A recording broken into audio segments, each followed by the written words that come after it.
Hepinize yeni bir günden merhaba arkadaşlar. Kanalıma hoş geldiniz. Bugünkü menüm patatesli tavuk. Yanında pilav ve çorba, mercimek çorbası yapacağım. Salata veya ortaya yoğurt, turşu, o tarz şeylerle masamı hazırlayacağım. Evet, soğanlarımı ve sarımsaklarımı küçük küçük doğrayarak yemeğime başlıyorum.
Şimdi sıra pilavımda. Şimdi pirinçlerimi güzelce yıkayacağım.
Ve sıradan mercimek çorbam. Şimdi mercimeklerimi güzelce yıkayacağım. Bu arada bu bir su bardağı.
Ve dışarı çıkmışken şöyle kapılarımı da güzelce yıkadım.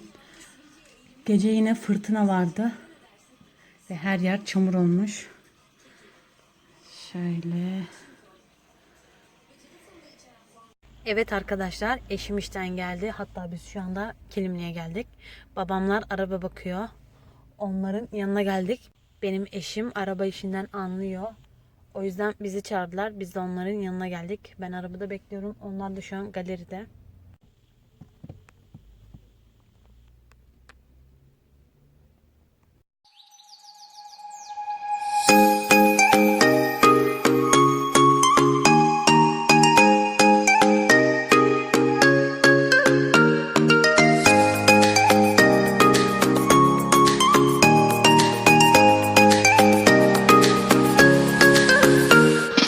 Şimdi Zonguldak'a geçtik. Buradaki galerilere bakıyorlar.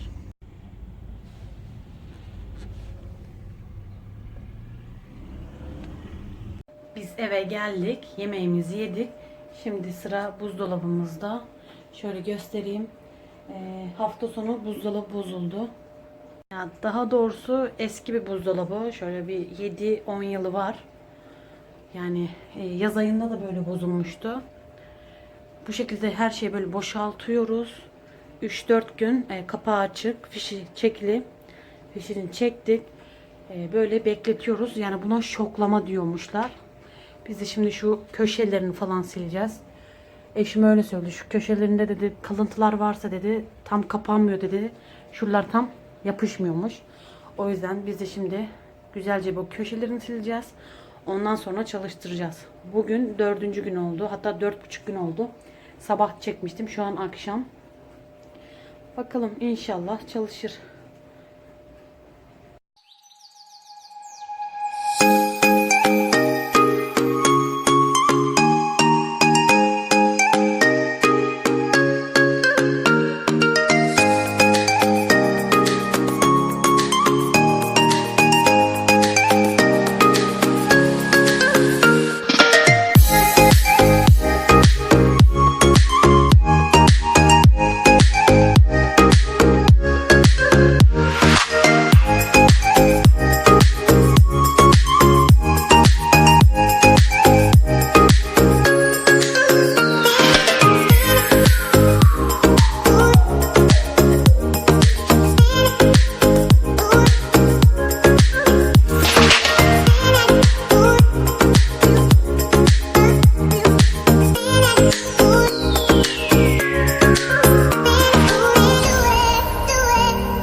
Bugünlük benden bu kadar. Kanalıma abone olmayı ve beğenmeyi unutmayın.